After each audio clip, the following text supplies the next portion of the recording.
medio. O sea que se habrá agua para abastecer. Entonces, forestación. La forestación implica 27,5 billones de litros por año, el millón 100.000 hectáreas forestales. Por eso yo digo, la falta de precipitaciones es un tema, ¿verdad?, real. Uno puede ser necio y decir, no hay precipitaciones. Lo que tampoco se puede ser necio y decir, hay sequía.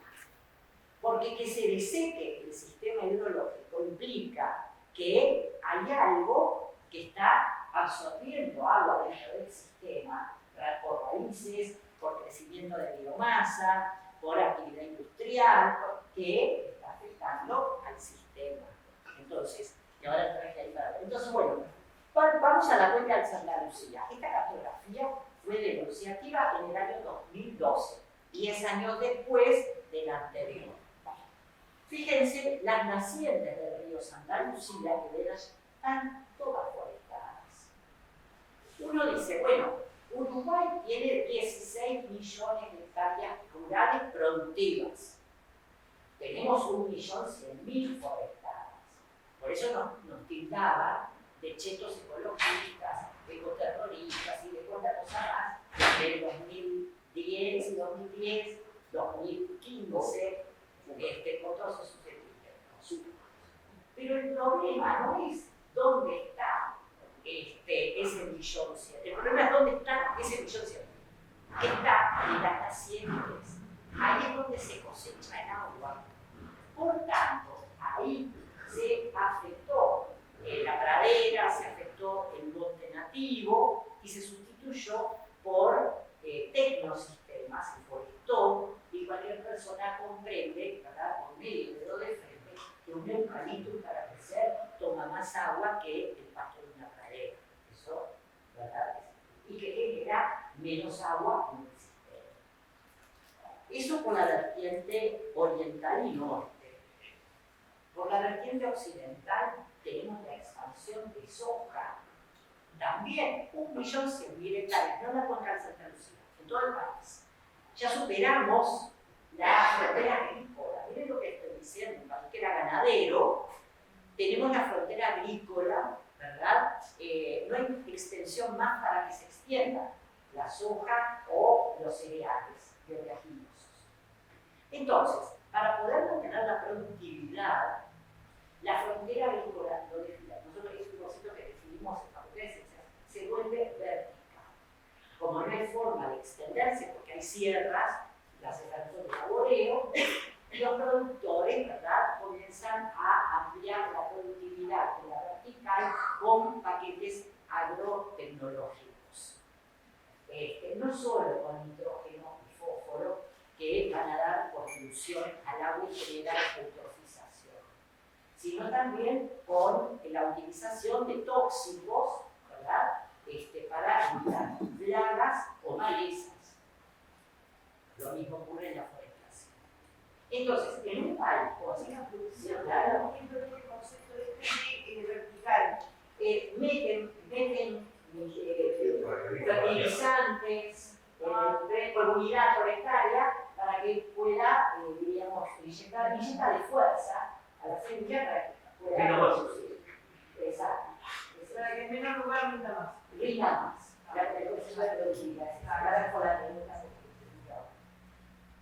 Y han incrementado la importación, sin duda, de fertilizantes y químicos, más lo que entra en la frontera de contrabando y que va directo a la población. Entonces, tenemos déficit en cantidad, pero también tenemos una contaminación hídrica muy importante en todos los cursos de vida. Bien, entonces hay una degradación del recurso, la cuenca en sus cabeceras debería de quedarse sin uso porque es donde se cosecha. Después no voy a retomar eso. Pero bueno, ya se reconocía como un tema de contaminación y de cantidad de calidad de agua y de degradación. Luego, la crisis del agua como crisis de gobernanza. Esto es lo que yo les digo que este tema me pareció que lo explicaba. precipitación es el principal ingreso al sistema fluvial. De hecho, cada vez que llueve, ¿verdad? El agua primero infiltra, luego va al sistema subsuperficial, perfola y llega a las napas freáticas. Ahora, después que deja de llover, los cursos de agua, yo no veo que queden secos. ¿Por qué? Porque el fenómeno ocurre a la inversa, exfiltra. Entonces, del sistema profundo de los acuíferos y de las napas freáticas asciende humedad al suelo. Por eso las plantas pueden seguir manteniéndose. Y del suelo asciende al sistema superficial y se interconecta con correntías a los cursos de agua. ¿Se entiende? Entonces, la precipitación influye, pero la sequía implica la ruptura de este equilibrio fluvial dentro de la cuenca. ¿Cómo? Y bueno, aquí tienen los ejemplos. En una hectárea de un predio con pradera y bosque nativo, ¿verdad? Sobre 1121 milímetros que ingresa al sistema, supónganse del modelo, ¿verdad? Prácticamente queda todo dentro del sistema.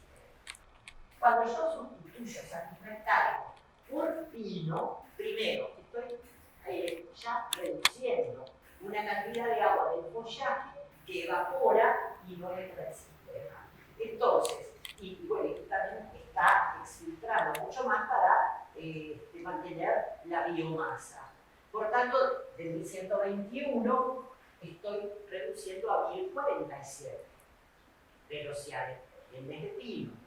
Coloco eucaliptus, el eucaliptus chupa muchísima más cantidad de agua, porque además es una especie de climas áridos y semiáridos.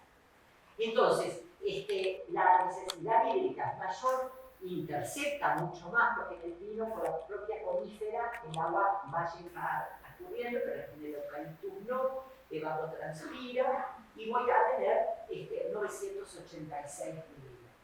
Fíjense la diferencia al sustituir la pradera y el bosque nativo con eucaliptus, que es donde está forestado así las nacientes de Santa Lucía. Si a eso lo llevo entre el 90 y el 2023, estoy teniendo décadas de desecamiento. ¿Se entiende? Entonces, claro que si llueve, esto se empieza a modelizarse de nuevo. Pero acá tengo grandes problemas que me están afectando estructuralmente ese ciclo. Y ahí entonces que el agua se utiliza en un 86% para riego, 9% para el uso doméstico, diríamos, de la población, 3% de industrias y 2% de otros usos. Por tanto, el agua, no solamente del ciclo hidrológico, sino la que sostiene los cultivos intensivistas del agronegocio, la soja, el arroz, fundamentalmente el arroz, ¿verdad? Pero también la soja y otros cereales oleaginosos, está utilizando esta razón. Cada tonelada de soja o cada tronco de árbol que va exportado lleva agua. Es exportación de agua consultiva, decimos. Va incorporada y es producto del agua que no falta en el sistema hidrológico. ¿Por qué decimos que es una crisis de gobernanza? Porque la Constitución establece que las cuencas deben de tener comité de cuencas y deben de tener participación de todos los involucrados. En el 2004 se proponía el Uruguay, ¿verdad? Con, no me acuerdo el número, pero eran como 10 cuencas o 12 cuencas hidrográficas. Sin embargo, el Ministerio de Ambiente, a través de la INAHUA, la simplificó. De todas maneras, la cuenca de Santa Lucía tiene su comité académico, su comité de gestión de cuenca, y desde el 2013, ¿verdad? Se ha convocado producto de aquellas violaciones de cianobacterias que afectaron la calidad. Ahora, El tema de acá de la gobernación, el tema de la ley de riego, ¿verdad? ¿Qué permite? Las sociedades agrarias de regantes. Regantes son elegantes que se dedican a mercantilizar el agua de riego. Asociaciones de riego, concesiones para el riego, llevan a un mercadeo de agua y una presión en los recursos hídricos en las cuencas como caudales, ¿verdad? Entonces también la ley de riego promovió la privatización del mercadeo del agua y hoy hay un conflicto, ¿verdad?, entre los embalses que están más marcados dentro de la ley del riego y la necesidad de utilizar el agua. Bien, después, para ir terminando esta parte, yo les dije que era un problema de concepción. Y claro, tenemos que cambiar las cosas. Si nosotros seguimos pensando, como nos enseñaron en la escuela, ¿verdad? Que ese es el ciclo hidrológico que es perfecto. Las nubes son bien bajitas, el agua bien azul, no hay conflicto ahí por el agua. Y además, seguimos modelizando el ciclo hidrológico con un ciclo cerrado, en donde tanto llueve, tanto escurre, tanto precipita, ahí estamos en un serio. Entonces, si nosotros creemos que la construcción de la planta potabilizadora de Neptuno nos va a resolver la crisis estructural del agua, estamos fritos. Si creemos, solo escuchar es insuficiente, ¿verdad? La creencia es considerarnos ignorantes, porque la planta se va a instalar en el río de la Plata. Fíjense que si se está tomando agua del propio Santa Lucía, aguas abajo, ¿verdad?, de aguas corrientes, y sale salobre, lo que será cuando se tome del propio río de la Plata. En los vecinos del cerro vemos el ingreso del agua oceánica. Los días que vamos a la playa del cerro vemos el agua verde, que tiene un poco más de oleaje y está salada. Hay agua viva. Y hay agua viva, qué sé yo. Esos episodios mayormente son en la primavera y el verano y van entre 93 y 125 días por año. Por tanto, si una planta potabilizadora se piensa para 365 días, que es lo que por ahora tiene un año, ¿verdad?, un tercio estaría inhabilitado porque no es desalinizado. Fíjense el costo que tendrá desalinizar, que los países del Golfo Pérsico, ¿verdad?, Uruguay, Emiratos Árabes, que pudimos ver ese despliegue de riquezas que tienen algunos, no lo usan ni ahí para desalinización. Así que imagínense los costos que tienen. Entonces, bueno, esto es un caso. Tenemos y es ya desde 2002 decíamos, estamos en un punto de inflexión, esto puede cambiar, esto es reversible si se logra establecer en el. Hoy es un problema realmente estructural, no solo del también del suelo y de los otros sistemas, y en parte de la mercantilización de la naturaleza y de la sociedad. Entonces, es realmente un asunto, como les decía, estructural. Y bueno, las soluciones, escenarios,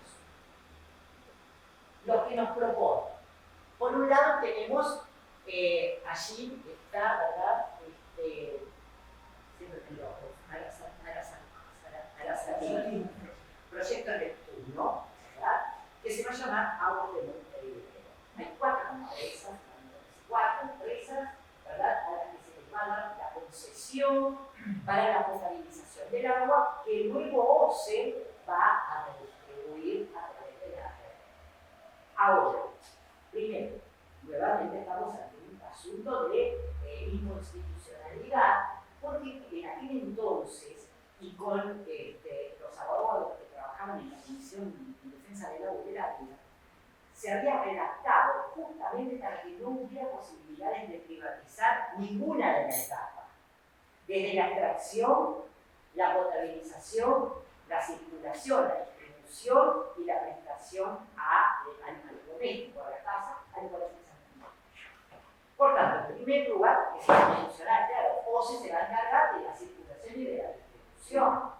Pero la privatización se ha hecho, y obvio que va a haber que restituir ese capital de inversión y es naturalmente obvio que se va a reflejar en la tarifa. Pero además, la cantidad de agua, por un lado, tenemos, como dije, entre 95 y 120 días de inversión salida. Pero esta investigación que desarrollaron estos 4 compañeros de Facultad de Ciencias el año pasado, tomaron imágenes satelitales de un satélite que se llama Sentinel-2, que proporciona información cada 5 días. Va pasando por el mismo lugar cada 5 días. Entonces, con un programa computacional se clasifica las imágenes. Ese satélite tiene dentro de su espectro, capta el infrarrojo y se puede medir la cantidad de clorofila alfa o A que hay presente en el agua. La cantidad de clorofila alfa que hay presente en el agua es uno de los indicadores, ¿verdad?, del oxígeno disuelto y relaciona con las floraciones fitoplanctónicas y lo que conocemos como cianobacterias. O sea, respecta a la salud del agua. La salud del agua. Entonces, fíjense cómo la primera imagen clasificada corresponde a un promedio, ¿verdad?, del año 2017 y 2018, cuando ustedes recordarán fue de los últimos años con normalidad en las precipitaciones.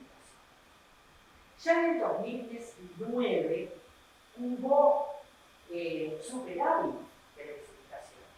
Ustedes recordarán aquellas imágenes en la tele que veíamos que había gente que se iba a los techos en Rocha, en plena planicie atlántica, que la sacaban con el helicóptero porque estaban con el agua al cuello. Y bueno, hubo que abrir los embalses que tenían cianoarterias y se trasladó el problema al río de la Plata.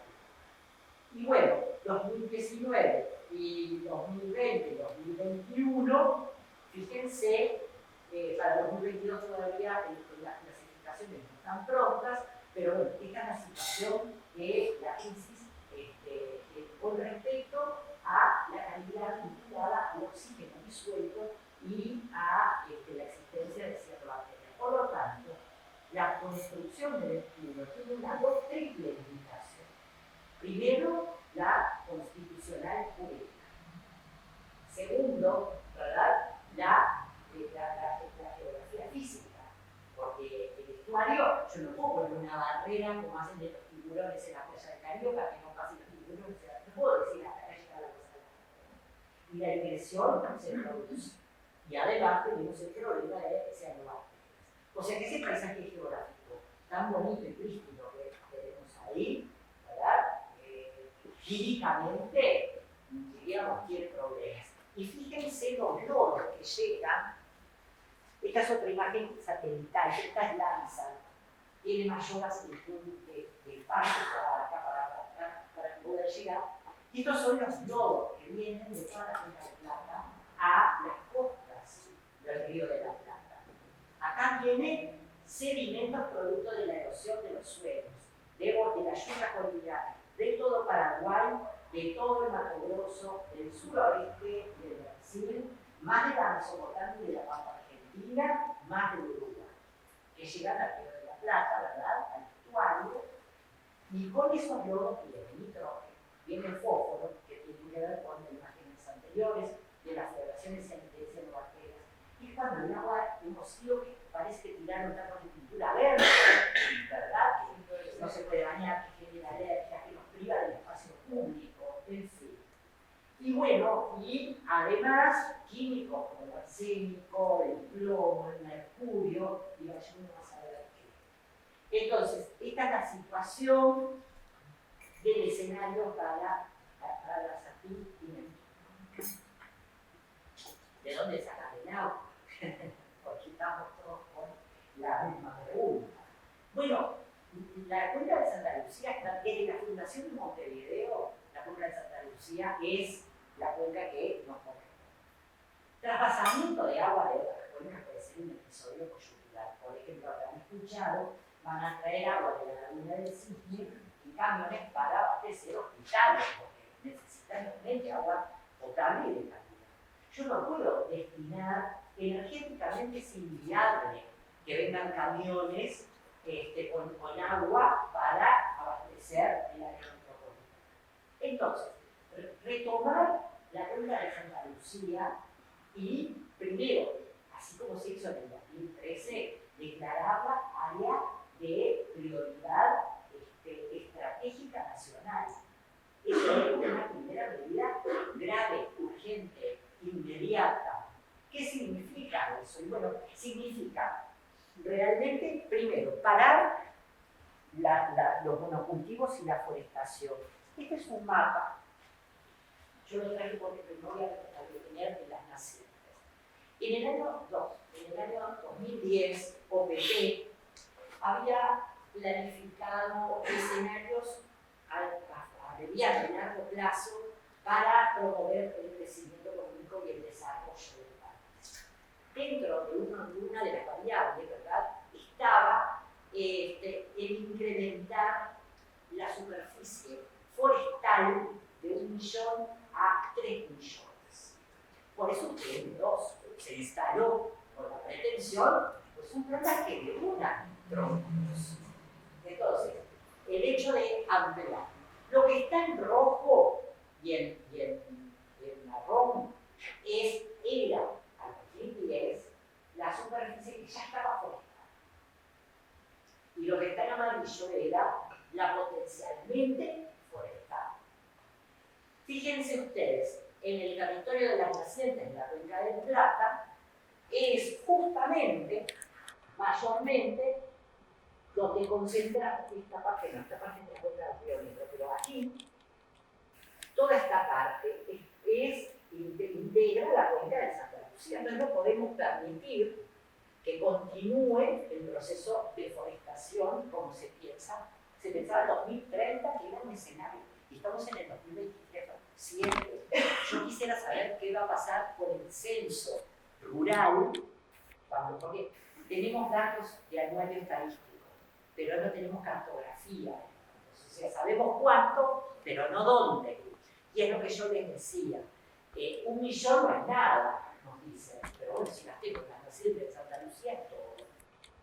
Entonces, vamos a ver cuál es el estado de situación, pero ahí, forestación, reintegrar los ecosistemas nativos, diríamos, por ser redundante, pero para que se entienda, ¿verdad?, de pradera y de monte, y retomar las 13 medidas que se habían establecido para la Cuenca de Santa Lucía y que se dejaron de lado, y retomarse como que primero la convocatoria a la Comisión de Gestión de la Cuenca y tomar son 11 medidas, perdón, que en realidad eran 11 medidas que limitan el uso del suelo y hacen un ordenamiento ambiental del territorio. Por ejemplo, no feedlots, o sea, no ganado confinado para engorde en toda la Cuenca de Santa Lucía, por el poder de contaminación que eso tiene. Sacar todo de ahí. Segundo, obligación para todos los tambos de tratamiento de efluentes antes de vertirlos a los afluentes de Santa Lucía. Tercero, impedir la expansión de la forestación y de la zona. Bueno, ahí están evitar la extracción de agua y de arenas para generar ese equilibrio del sistema fluvial. Y bueno, en realidad yo, ¿qué les voy a decir? Tenemos la cuenca de Santa Lucía, es la cuenca que nos corresponde, la que históricamente tenemos y la que en realidad tendríamos ya que exigir, como les dije, hacer cumplir estas sostenibilidades y otras que fueran necesarias, pero para eso se necesita declarar la emergencia nacional. Y se firma en el turno, por tanto, estamos hipotecándonos, ¿verdad?, debiendo dinero, capital, inversión a estas 4 empresas que van a privatizar la potabilización y la calidad del agua, y los costos van a ser lo que más o menos calculamos. Bueno, esto es un poco las ideas que quería transmitir para ver qué nos está pasando llueve